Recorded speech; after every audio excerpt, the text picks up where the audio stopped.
አብሶሉት ቫልዩ ኦፍ 2 ታይምስ ኔጌቲቭ 3 ማይነስ 5 ይመጣል። ስለዚህ ስንት ይመጣል? ይሄ አብሶሉት ቫልዩ ማይነስ 6 ማይነስ 5 ነው። ምክንያቱም መጀመሪያ ማባዛት ይቀድማል። እዚህ ጋር ማይነስ 6 ይመጣል። ማይነስ 6 ማይነስ 5 ስንት ይመጣል? አብሶሉት ቫልዩ ኔጌቲቭ 11 ይመጣል። ሲወጣ ደግሞ ስንት ይወጣል?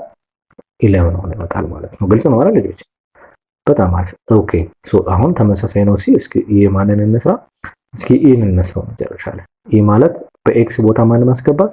ማይነስ 8 ማስገባት ነው። ስለዚህ ስንት ይመጣል? አሁን ይሄ ማለት አብሶሉት ቫልዩ ኦፍ ማይነስ 8 ፕላስ 10 ማይነስ አብሶሉት ቫልዩ ኦፍ ማይነስ 8 ማይነስ 10 ማለት ነው። እዚች ጋርና እዚች ጋር ይገባል ማለት ነው። በጣም አሪፍ። ሶ አሁን ምን ይሆናል ከዚህ በኋላ አሁን ካልኩሌት ማድረግ ነው። ሶ ስንት ይመጣል? ይሄኛው አብሶሉት ቫልዩ ኦፍ 2 አይደል ይመጣ ማይነስ 8 ፕላስ 10 2 ይመጣል። ማይነስ አብሶሉት ቫልዩ ኦፍ ስንት ይመጣል? ኔጌቲቭ 18 ይመጣል። ልክ ነኝ። ኔጌቲቭ 8 ሲቀንስ 10 ኔጌቲቭ 18 ነው። ይሄ ስንት ሆነ ይወጣል? 2 ሆነ ማይነስ ይሄኛው ደግሞ 18 ነው። ስለዚህ ኔጌቲቭ 16።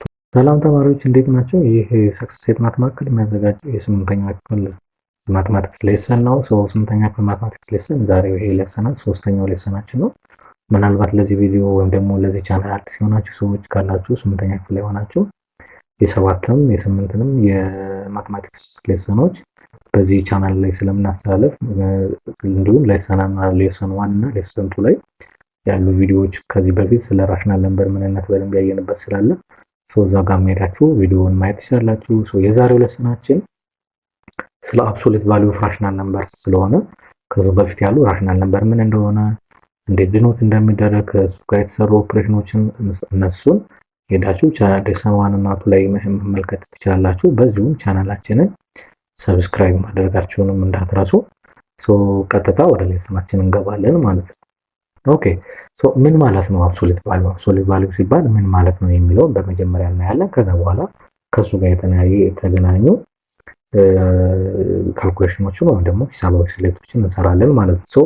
አንድ ሀሳብ እንገላችሁ ስለ አብሶሉት ቫልዩ ስናጠና፣ ለምሳሌ እናንተ ከቤታችሁ ተነስታችሁ ጠዋት ትምህርት ቤት ትሄዳላችሁ አይደለ? ለምሳሌ እንደየትምህርት ቤት እንደየርቀቱ ይታሰብ። ለምሳሌ ከናንተ ከትምህርት ቤት ወስደ ከቤታችሁ እስከ ትምህርት ቤት ለምሳሌ 5 ኪሎ ሜትር ነው ብለን ብናስበው 5 ኪሎ ሜትር በጣም ሩቅ ነው። 5 ኪሎ ሜትር ሩቅ ነው። ሌታስ 1 ኪሎ ሜትር ብለን ወሰድ ከናንተ ወደ ትምህርት ቤት። ጠዋት ላይ ወደ ትምህርት ሄዳችሁ ስትመለሱም ተመልሳችሁ 1 ኪሎ ሜትር አይደለም ወይ? ለምሳሌ ይሄኛውን አንዱ ወደፊት ብናደርገው ይሄኛውን ደግሞ መልሰን ወደ ኋላ ብናደርገው ስቲል ከትምህርት ቤት በኋላም ወደ ቤት ስትመለሱ 1 ኪሎ ሜትር ትሄዳላችሁ አይደለም? አሁን ማተር ኦፍ የዳይሬክሽን ጉዳይ ነው እንጂ በሁለቱም ዲስታንስ ስንት ነው? ዲስታንሱ 1 ኪሎ ሜትር ነው። ግን ምንድነው አንዱ ወደፊት አንዱ ወደ ኋላ ሊሆን ይችላል። መነሻችን ወይም ደግሞ ሪፈረንሳችን ስለሚለያይ ማለት ነው። ስለዚህ አብሶሉት ቫልዩ ከሱ ጋር እናገናኘዋለን። አብሶሉት ቫልዩ ማለት ምን ማለት ነው? አብሶሉት ቫልዩ ኦፍ ራሽናል ነምበር ዲስክራይብስ ዘ ዲስታንስ ፍሮም ዜሮ ዛት ነምበር እስከዛ ነምበር። ለምሳሌ ዜሮ የሚለው የእናንተ የቤታችሁ መነሻ ልታረጉ ትችላሉ። እስከ ትምህርት ቤት ያለው 1 ኪሎ ሜትር ከሆነ ዛት ነምበር የሚባለው 1 ኪሎ ሜትር ዊዛውት ኮንሲደሪንግ ዘ ዳይሬክሽን ነው። አሁን ዳይሬክሽን ኮንሲደር አናረግም እዚህ። ለምሳሌ ወደ ትምህርት ቤት ስንሄድና ከትምህርት ቤት ስንመጣ ያለው ርቀቱን ነው የምናየው እንጂ አንዱ ወደ ኋላ ነው አንዱ ወደፊት ነው፣ እሱ ይታወቃል። ግን ዲስታንስ ላይ ኦልዌይስ ዲስታንስ ፖዚቲቭ መሆን ስላለበት ስለዚህ እሱን ታሳቢ እናደርጋለን ወይ ደግሞ ዳይሬክሽኑን ኮንሲደር ማድረግ አይጠበቅብንም። አብሶሉት ቫልዩ ሐሳቡ የመጣው ከዚህ ነው። አብሶሉት ቫልዩ ማለት ሐሳቡ አብሶሉት ቫልዩ ዲኖት የሚደረገው በእንደዚህ አይነት ምስል ነው። እዚህ ጋር ምን ይቀመጣል? ማንኛውም ነምበር ቁጥር እዚህ ጋር ይቀመጣል። ሲወጣ ግን ምንድነው የሚሆነው? ግሬተር ዛን ኦር ኢኳል ቱ 0 ነው የሚሆነው። 0 እና ከ0 በላይ ነው የሚሆነው። ምን ማለት ነው? አሁን ለምሳሌ እዚህ ጋር እንደምታዩ ከዴፊኒሽናቸው አብሶሉት ቫልዩ ኦፍ ኤክስ ይላል። ኤክስ ኔጌቲቭ ሊሆን ይችላል፣ ፖዚቲቭ ሊሆን ይችላል። ሲወጣ ግን 0 እና ከዛ በላይ ሆኖ ነው የሚወጣው። አሁን ለምሳሌ እዚህ ያለውን ኤግዛምፕል ላሳያችሁ። አብሶሉት ቫልዩ ኦፍ 6 ሲወጣ 6 ነው የሚወጣው። ፖዚቲቭ ከሆነ ፖዚቲቭ ይሆናል፣ ችግር የለበትም። አብሶሉት ቫልዩ ኦፍ -6 ግን 6 ሆኖ ነው የሚወጣው። ማንኛውም ቁጥር እዚህ ጋር አብሶሉት ቫልዩ ኦፍ ኤክስ የተባለ ቁጥር እዚህ ጋር ኤክስ ኔጌቲቭ ሲሆን ከሆነ ሲወጣ ግን ምን ይሆናል? ፖዚቲቭ ይሆናል። ማን ኤክስ ኔጌቲቭ ሲሆን፣ ኤክስ ፖዚቲቭ ከሆነ ችግር የለውም፣ እዛው ራሱ ኢትሰልፍ ሆኖ ይወጣል፣ ራሱ ሆኖ ይወጣል። ኤክስ 0 ከሆነ ሲወጣም 0 ሆኖ ይወጣል ማለት። ስለዚህ ፖዚቲቭ ከሆነ ራሱ ነው፣ ኔጌቲቭ ከሆነ ፖዚቲቭ ይሆናል፣ ዜሮ ከሆነ ግን ራሱ ሆኖ ይወጣል ማለት ነው። እሱን ታሳቢ እንድታደርጉ። ለምሳሌ አሁን አብሶሉት ቫልዩ ኦፍ -10 ከሆነ ስንት ሆኖ ይወጣል? 10 ሆኖ ይወጣል። አብሶሉት ቫልዩ ኦፍ -4/5 ከሆነ ስንት ሆኖ ይወጣል? 4/5 ይሆናል አይደል? እንዲህ እያለ ነጥብ ሊሆን ይችላል። ለምሳሌ አንድ በነጥብ አብሶሉት ቫልዩ ኦፍ ኔጌቲቭ 10.5 ሊሰጥ ይችላል። ይሄ ሲወጣ 10.5 ሆኖ ይወጣል ማለት ነው። ማንኛውም ቁጥር ከአብሶሉት ቫልዩ ሲወጣ ዜሮ ከሆነ ብቻ ነው ዜሮ የሚሆነው እንጂ ፖዚቲቭ ይሆናል ማለት። ስለዚህ አንድ ማሰብ ያለብን ከአብሶሉት ቫልዩ ሲወጣ ማንኛውም ቁጥር ከዜሮ እና ከዜሮ በላይ ይሆናል። ኔጌቲቭ ሊሆን ግን አይችልም የምትለዋን ነገር የምናይበት መለየት ነው ማለት ነው። ግልጽ ነው አይደል? በጣም አሪፍ። እዚህ ጋር ኤግዛምፕል የሚያያችሁት ይሄን ይመስላል። ለምሳሌ አሁን ኤግዛምፕል 1.8 በተመሳሳይ ካልኩሌት ማድረግ እንችላለን። ለምሳሌ ስንት ነው ይሄ ምንድን ነው የሚለው what is absolute value of 8 - 3 ይላል። መጀመሪያ እዚህ ጋር ያለውን ካልኩሌት ማድረግ 3 ይመጣል። 8 - 3 ማለት 5 ነው አይደል? 3 ሲወጣ ስንት ሆኖ ይወጣል? 5 ሆኖ ይወጣል ማለት ነው። ግልጽ ነው አይደል? በጣም አሪፍ። እሺ እዚህ ጋር ያለው ይሄ ማለት ምን ይሆናል? -25 + 13 ማለት ስንት ነው? absolute value ይሄ -12 ይሆናል አይደል? ይሄ ማለት ኔጌቲቭ 25 ሲደመር 13 ኔጌቲቭ 12 ነው። ከአብሶሉት ቫልዩ ሲወጣ ደግሞ ስንት ሆኖ ይወጣል ማለት ነው? 12 ሆኖ ይወጣል ማለት ነው። ግልጽ ነው አይደል? ማንኛውም ቁጥር ከአብሶሉት ቫልዩ ሲወጣ ዜሮ እና ከዜሮ በላይ ዜሮ ከሆነ ብቻ ነው ዜሮ እንጂ ሌላው አብዛኛው ፖዚቲቭ ስለሆነ ነው። ኔጌቲቭ ከሆነ ፖዚቲቭ ይሆናል፣ ፖዚቲቭ ከሆነ ራሱ ይሆናል፣ ዜሮ ከሆነም ራሱ ይሆናል የሚለው ታሳቢ እናደርጋለን። በጣም አሪፍ። እሺ ሲ ምን ይመጣል? ይሄ ማለት ዜሮ ሲደመር ኔጌቲቭ 10 ማለት ነው። ከዚህ በፊት ተማሩ የነበረው ስንት ይመጣ? ይሄ ደግሞ ማለት ኔጌቲቭ 10 ነው። ከአብሶሉት ቫልዩ ሲወጣ ስንት ይመጣል? 10 ይሆናል ማለት ነው። ግልጽ ነው አይደል ልጆች? በጣም አሪፍ፣ በጣም አሪፍ። ታዲያ ለምሳሌ ወደ ኢኩዌሽን እናምጣው እስኪ። አሁን ለምሳሌ አብሶሉት ቫልዩ ኦፍ 6 ስንት ሆኖ ይወጣል ነው ያለው? 6 ሆኖ ይወጣል። አብሶሉት ቫልዩ ኦፍ -6 ስንት ሆኖ ይወጣል ነው ያለው? 6 ነው። ስለዚህ አብሶሉት ቫልዩ ኦፍ x which is equal to 6 ቢባል በዚች በኤክስ ቦታ ገብቶ ከአብሶሉት ቫልዩ ሲወጣ 6 ሊሆን የሚችል ቁጥር ማን ነው? አንደኛው x is equal to 6 ነው or x is equal to -6 ነው ማለት። ስለዚህ አሁን ሶሉሽን ሴት እንልና -6 እና 6 እንላለን ማለት ነው። ግልጽ ነው አባባሌ? ከአብሶሉት ቫልዩ ሲወጣ 6 ሊሆን የሚችለው ቁጥር አንደኛው ራሱ 6 ነው፣ ሌላኛው ደግሞ -6 ስለሆነ ማለት ነው። በጣም አሪፍ። እስኪ ሌላ ጥያቄ ለምሳሌ አሁን አብሶሉት ቫልዩ ኦፍ x which is equal to 10 ቢሆን አንደኛው አብሶሉት ቫልዩ ሲወጣ 10 ሊሆን የሚችል ቁጥር ማን ነው? አንደኛው 10 x ራሱ 10 ቢሆን አብሶሉት ቫልዩ ኦፍ 10 ነው። ሌላኛው ደግሞ x is equal to -10 ቢሆን ከአብሶሉት ቫልዩ ሲወጣ 10 ስለሚሰጥ ስለዚህ መልሳችን 10 እና -10 ይሆናል ማለት ነው። ግልጽ ነው አይደል ልጆች? በጣም አሪፍ። አንዴ የአብሶሉት ቫልዩ ማስላት ብቻም ሳይሆን የኤክስን ዋጋ ፈልጉም ጥያቄ ስለሚመጣ ማለት ነው። ከዚህ ጋር ተያይዞ የኦፖዚቶችን እንወስዳለን ነው። ኦፖዚትንም በዚሁ ታሳቢ እናደርጋለን። ለምሳሌ የ8 ኦፖዚት -8 ነው። ለዛ ነው የሁለቱ የ8 እና የ-8 አብሶሉት ቫልዩዋቸው ስንት ነው? 8 ስለሚመጣ ኦፖዚቶቹን እንወስዳለን ለማለት። ስለ ኦፖዚት 7ኛ ክፍል በደንብ ኢንቲጀር ላይ ስላየ ነው ማለት ነው። በጣም አሪፍ። እስኪ እንስራ በዚህ መልኩ እንስራ። ለምሳሌ አሁን ሶልቭ ዘ ፎሎዊንግ አብሶሉት ቫልዩ ኢኩዌሽን ስለምንል ይሄኛው አብሶሉት ቫልዩ ኦፍ x ኢኳልስ ቱ 13 ነው። ምንድነው ጥያቄው? ከአብሶሉት ቫልዩ ሲወጣ 13 ሆኖ የሚወጣው አንደኛው x is equal to 13 ነው ኦር x is equal to -13 ይመጣል። ስለዚህ ሶሉሽን ሴት እንልና -13 እና 13 ይመጣል ማለት ነው። ግልጽ ነው አይደል? በጣም አሪፍ። እዚህ ጋር አሁን 13 ብናስገባ 13 ይመጣል። እዚህ ጋር ደግሞ -13 ብናስገባ ከአብሶሉት ቫልዩ ሲወጣ ኔጌቲቭ ቁጥር ፖዚቲቭ ሆኖ ስለሚወጣ -13 እና 13 ይመጣሉ ማለት ነው። በጣም አሪፍ። ይሄኛውስ ከአብሶሉት ቫልዩ ሲወጣ ዜሮ የሚሆነው ቁጥር ማን ነው? ራሱ ዜሮ ብቻ ነው ብለናል ባለፈው አይደለም? ከላይ ባለው ማለት ነው። ከላይ ባለው በሌሰናችን ከአብሶሉት ቫልዩ ሲወጣ ዜሮ የሚሆነው ራሱ ዜሮ ብቻ ስለሆነ ስለዚህ አሁን ሶሉሽን ሴት እንልና መልሱ ዜሮ ብቻ ይመጣል ማለት ነው። በጣም አሪፍ። ኦኬ ሲ ደግሞ ከአብሶሉት ቫልዩ ሲወጣ -6 የሚመጣ ቁጥር ነው እየተነገረ ያለው። አሁን ምን ብለናል ቅድም ዴፊኒሽን ላይ ኔጌቲቭ ቁጥር ከሆነ ከአብሶሉት ቫልዩ ሲወጣ ምንድነው ይሆናል? ፖዚቲቭ ይሆናል ነው አይደል?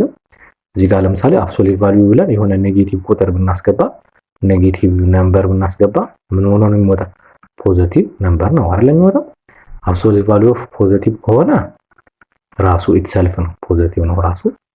እዚህ ጋር አብሶሉት ቫልዩ ኦፍ ዜሮ ከሆነ ዜሮ ነው። ግን እዚህ ጋር አብሶሉት ቫልዩ ቁጥር ሆኖ ኔጌቲቭ የሚመጣ ቁጥር የለም። እንደዚህ የሚባል ቁጥር የለም። ስለዚህ ሶሉሽን ሴት ምን ይሆናል ማለት ነው? ኢምፕቲ ሴት። ኢምፕቲ ሴት ማለት ምን ማለት ነው? ኖ ሶሉሽን ማለት ሶሉሽን የለውም ማለት ነው። ግልጽ ነው አባባሌ? የስ ምንም ቁጥር ብንተካዚ ውስጥ ኔጌቲቭ ሲክስ የሚመጣ ከአብሶሉት ቫልዩ ሲወጣ የሚወጣ ቁጥር የለም። ለምን? ዴፊኒሽናችን ራሱ የአብሶሉት ቫልዩ ዴፊኒሽን ምንድነው ያለው? አብሶሉት ቫልዩ ሲወጣ ኔጌቲቭ የሆነ ቁጥር በሙሉ ምን ይሆናል? ፖዚቲቭ ይሆናል ብለን ስለተነሳን ማለት ነው። ግልጽ ነው አይደል? በጣም አሪፍ። እዚህ ጋር ከላይ ያለውን የሚያጠናክርልን ይሄ ያለ ለምሳሌ አብሶሉት ቫልዩ እዚህ ጋር ኤ ፖዚቲቭ ከሆነ አንደኛው ራሱ ማይነስ ኤ ነው ራሱ ሌላኛው ማይነስ ኤ ነው። ለምሳሌ ለዚህ አብሶሉት ቫልዩ ኦፍ ኤክስ ኢኳል ቱ ቅድም 8 ላይ እንዳለው ይሄኛው ኤክስ ኢኳል ቱ 8 ነው። ኤክስ ኢኳል ቱ ኔጌቲቭ 8 ነው። ይሄኛው ነው። ዜሮ ከሆነ ራሱ ዜሮ ብቻ ይሆናል ያለው ነው። አብሶሉት ቫልዩ ኦፍ ኤክስ ኢኳል ቱ ዜሮ ከሆነ ይሄ ማለት ኤክስ ኢኳል ቱ ዜሮ ብቻ አንሰር ይሆናል።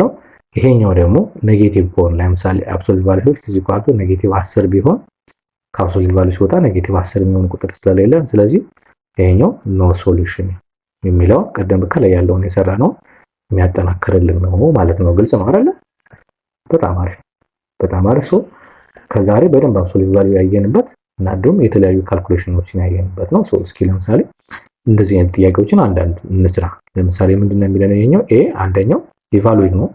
ሲምፕሊፋይ ማድረግ ነው። ኢቫሉዌት እያደረግን ማለት ነው። ኢቫሉዌት አብሶሉት ቫልዩ ኦፍ -8 -4 ኦቨር አብሶሉት ቫልዩ ኦፍ -3 ታይምስ 2 ነው የሚለን። ስለዚህ አሁን ይሄን ስንሰራው ስንት ይመጣል? አሁን ይሄኛው ስንት ይመጣል? አብሶሉት ቫልዩ ኦፍ -12 ይመጣል አይደል? ከላይ ያለው -8 -4 -12 ነው። ኦቨር የስንት ሆኖ ይወጣል? 3 ይወጣል ታይምስ 2 ነው። ምክንያቱም አብሶሉት ቫልዩ ኦፍ -3 3 ስለሆነ ይሄ ሲወጣ 12 ይመጣል። 12 ኦቨር 6 ይመጣል። ይሄ ስንት ይመጣል? 2 ይመጣል። ግልጽ ነው አይደል? በጣም አሪፍ በጣም አሪፍ። እዚህ ጋር ያለውን በተመሳሳይ ነው ሄደ በተመሳሳይ ለምሳሌ ይሄ ስንት ይመጣል? እቺኛዋን ለብቻ ካልኩሌት እናደርጋታለን። ስንት ትመጣለች? አብሶሉት ቫልዩ ኦፍ 1 ይመጣል ማይነስ ይሄ ከላይ ያለው 3 ሆኖ ማነው 9 ሆኖ ይወጣል። 9 ኦቨር ይሄኛውም ከታች ያለው 3 ነው ታይምስ 7 ሆኖ ይወጣል ማለት ነው። ግልጽ ነው አይደል? በጣም አሪፍ። ምን እናደርጋለን አሁን ይሄ 1 ማይነስ 9 ኦቨር 3 ስንት ነው? 9 ኦቨር 3 ስንት ነው? 3 ነው። 3 ታይምስ 7 ነው። መጀመሪያ ማባዛት ሲቀድም ይሄ 21 ይመጣል። ስለዚህ ምን መጣ ማለት ነው? ይሄ 1 ሲቀነስ 21 ኔጌቲቭ 20 ይመጣል ማለት ነው። ግልጽ ነው አይደል ልጆች? በጣም አሪፍ። ስለዚህ እዚህ ጋር ኔጌቲቭ 20 እንላለን ማለት ነው። በተመሳሳይ እዚህ ጋር ያሉትንም ኤግዛምፕሎች እናንተ ቪዲዮን ፖዝ እያደረጋችሁ እያንዳንዱ ካልኩሌሽን ለእናንተ በጣም ስለሚጠቅማችሁ መስራት ትችላላችሁ። አንድ ልጨምርላችሁ እስኪ እዚህ ጋር ለምሳሌ ይሄ ስንት ይመጣል? ይሄን መስራት ነው መቀነስ ነው። ከ46 ላይ 17 አይ ቲንክ 20 ስንት ይመጣል? ከ6 ስንት ነው የሚመጣው? ይሄ ከ16 29 ይመጣል። ያ 29 ይመጣል። አብሶሉት ቫልዩ 29 ማለት ነው። 29 46 ላይ ነው ያ ፕላስ ይሄኛው ደግሞ ኔጌቲቭ 15 ነው ታይምስ 11 ነው። ይሄኛው ስንት ይመጣል? 29 ይመጣል። ሲደመር ይሄኛው 15 ወጣው ሲባዛ በ11 ነው። መጀመሪያ ማባዛት ይቀድማል። እቺኛዋን እናባዛለን። 15 ሲባዛ በ11 ሲባዛ ነው 15 አለ 5 1 አለ 175 ይመጣል ይመስለኛል አይደል? 165 ሶሪ 165 ስለዚህ ስንት ነው? 29 ሲደመር 165 ስንት ይመጣል? ይሄ 4 1 አለ 6 8 9 194 ይመጣል። ያ እንዲህ ያደርግ ሌሎችንም በቀላሉ መስራት ይቻላል። እናንተ እነዚህን መለማመድ ትችላላችሁ። ቴሌግራም ቻናላችንም እነዚህን ጥያቄዎች እንልክላችኋለን። ቴሌግራም ቻናላችን ላይ ጆይን አድርጋችሁ በራሳችሁ ፕራክቲስ ማድረግ ትችላላችሁ። እዚህ ላይ ዩቲዩብ ላይ ሆናችሁ ፕራክቲስ ማድረግ ትችላላችሁ። በጣም ጥሩ። ከዚህ ደግሞ አንዳንድ መስራት በተመሳሳይ አንድ አይነት መልስ ነው፣ ግን ጥያቄዎቹ ተመሳሳይ ፎርማት ያላቸው ናቸው። ለምሳሌ የስንት ይመጣል? አብሶሉት ቫልዩ ስንት ይመጣል? ይሄ ከ28 ላይ 13 ኔጌቲቭ 13 ይመጣል ፕላስ ይሄኛው ደግሞ ስንት ይመጣል? ይሄ ፖዚቲቭ 13 ይመጣል። ሶ አሁን ከ18 ከኔጌቲቭ ሲወጣ ስንት ይመጣል? ይሄኛውም 13 ሲደመር 13 26 ይመጣል ማለት ነው። ግልጽ ነው አይደል? በጣም አሪፍ። እዚህ ጋር ደግሞ መተካት ነው። በኤክስ ቦታ ማን ይገባል? ኔጌቲቭ 3 ይመጣል ይተካል። ስለዚህ ይሄ ማለት ምን ማለት ነው? አብሶሉት ቫልዩ ኦፍ 2 ታይምስ ኔጌቲቭ 3 ማይነስ 5 ይመጣል። ስለዚህ ስንት ይመጣል? ይሄ አብሶሉት ቫልዩ ማይነስ 6 ማይነስ 5 ነው። ምክንያቱም መጀመሪያ ማባዛት ይቀድማል። እዚህ ጋር ማይነስ 6 ይመጣል። ማይነስ 6 ማይነስ 5 ስንት ይመጣል? አብሶሉት ቫልዩ ኔጌቲቭ 11 ይመጣል። ሲወጣ ደግሞ ስንት ይወጣል? 11 ነው ይመጣል ማለት ነው። ግልጽ ነው አይደል ልጆች? በጣም አሪፍ። ኦኬ ሶ አሁን ተመሳሳይ ነው። እስኪ ይሄ ማንን እንስራ? እስኪ ኢን እንስራው መጨረሻ ላይ። ኢ ማለት በኤክስ ቦታ ማን ማስገባት? ማይነስ 8 ማስገባት። ስለዚህ ስንት ይመጣል? አሁን ይሄ ማለት አብሶሉት ቫልዩ ኦፍ ማይነስ 8 ፕላስ 10 ማይነስ አብሶሉት ቫልዩ ኦፍ ማይነስ 8 ማይነስ 10 ማለት ነው። እዚች ጋርና እዚች ጋር ይገባል ማለት ነው። በጣም አሪፍ። ሶ አሁን ምን ይሆናል ከዚህ በኋላ